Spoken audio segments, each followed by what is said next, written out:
Bismillahirrahmanirrahim. Dear students of grade 9, welcome to your biology class. Today, the topic which we are going to discuss is facilitated diffusion. This topic is mentioned in chapter number 4, Cells and Tissues, on page number 69 of your biology textbook. So, this is the second phenomena or the process through which molecules can be transported from inside to outside of the cells. So what is the meaning of facilitated? Facilitated का मतलब क्या होता है? सहूलत या आसानी पहुंचाने वाले। इसका मतलब ये हुआ कि डिफ्यूजन के अमल में फैसिलिटेटेड का वर्ड इसलिए इस्तेमाल हुआ कि इस प्रोसेस में डिफ्यूजन के अमल को कोई ना कोई ऐसा फैक्टर या एक ऐसा सब्सटेंस है जो कि आसानी उसमें पैदा कर रहा है या उस मूवमेंट को ईजी या कन्वीनियंट करने के लिए इस प्रोसेस में इन्वॉल्व है। So first we are going to define the method or the process facilitated diffusion. So according to definition, the process in which a protein molecules moves a substance from a higher solute concentration to lower solute concentration is called facilitated diffusion. Facilitated diffusion वो अमल है जिसमें एक career, जिसका मैंने नाम आपको बता दिया कि फैसिलिटेटर है कोई, तो वो फैसिलिटेटर कौन है?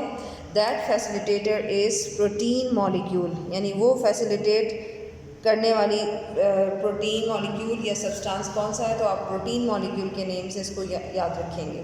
सो a protein molecule move a substance from higher to lower concentration and the remaining definition will remain same as you have seen in the definition of diffusion.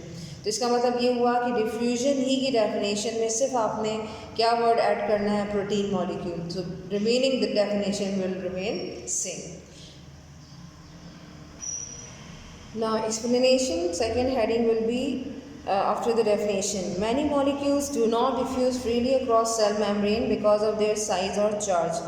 बहुत सारे मॉलिक्यूल्स ऐसे होते हैं जो सेल मेम्ब्रेन को easily जो है उसमें से ट्रांसपोर्ट नहीं हो सकते, उसमें से गुजर नहीं सकते। क्यों? वजह क्या है? क्योंकि उनका साइज़, उनकी जो जिसामत होती है या उन पे जो चार्ज होता है वो बहुत ज़्यादा होता है, जिसकी वजह से वो मॉलिक्यूल सेल मेम्ब्रेन को क्रॉस नहीं कर सकते। Such molecules are taken into or out of cells with the help of transport protein present in cell membrane. लिहाजा उन बड़े साइज़ के मॉलिक्यूल्स को, लार्ज साइज़ मॉलिक्यूल्स को सेल मेम्ब्रेन से गुजारने के लिए सेल मेम्ब्रेन के अंदर एक फैसिलिटेटर यानी एक ट्रांसपोर्ट प्रोटीन, जिसे हम कैरियर प्रोटीन भी कहते हैं, मौजूद होती है, जिसकी मदद से वो लार्ज साइज़ मॉलिक्यूल्स जो हैं वो सेल मेम्ब्रेन से सेल के अंदर या बाहर ईज़िली जा सकते हैं। Now the next heading which you are going to give for this description is figure. अब आपने फिगर की शक्ल में फैसिलिटेटेड डिफ्यूजन के अमल को समझाना है या इस फिगर के ज़रिए इसको एक्सप्लेन करना है। So as you can see कि हमने एक्सप्लेनेशन में आपको बताया कि बहुत सारे जो मॉलिक्यूल्स होते हैं वो सेल मेम्ब्रेन से नहीं गुजर सकते क्योंकि उनका साइज़ या चार्ज ज़्यादा होता है या बड़ा होता है। लिहाजा इस मकसद के लिए cell membrane, so this is the structure of cell membrane, यानी इससे lipid bilayer cell membrane के नाम से जाना जाता है। इनके अंदर ये आपको बीन शेप जो स्ट्रक्चर्स नज़र आ रहे हैं, these are actually the transport protein.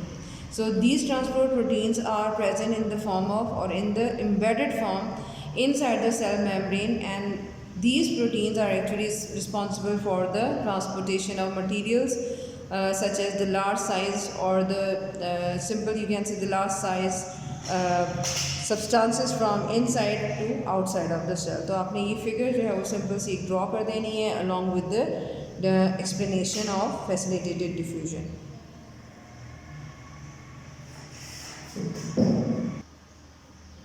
Next heading is rate of facilitated diffusion. Rate of facilitated diffusion का मतलब है कि इस प्रोसेस की रफ्तार या स्पीड क्या होती है। So the rate of facilitated diffusion is higher than simple diffusion.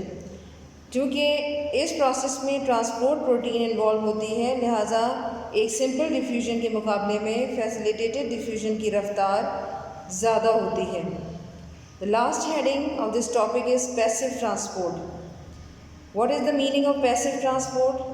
Passive transport का मतलब ये होता है कि अगर किसी भी प्रोसेस में एनर्जी की ज़रूरत ना हो या एनर्जी इस्तेमाल ना हो रही हो तो उस प्रोसेस को पैसिव ट्रांसपोर्ट कहा जाता है। So what type of process is facilitated diffusion? So facilitated diffusion is a type of passive transport. Why? Because there is no expenditure of energy in this process. इस process में को भी आपने कहा कि ये पैसिव ट्रांसपोर्ट है। क्यों? रीज़न क्या है? क्योंकि इस प्रोसेस में भी एनर्जी का इस्तेमाल नहीं होता, एनर्जी खर्च नहीं होती। मीनिंग ऑफ एक्सपेंडिचर इज़ खर्च होना या एनर्जी का ज़ाया होना या एनर्जी का इस्तेमाल। So this is the end of today's topic related to facilitated diffusion.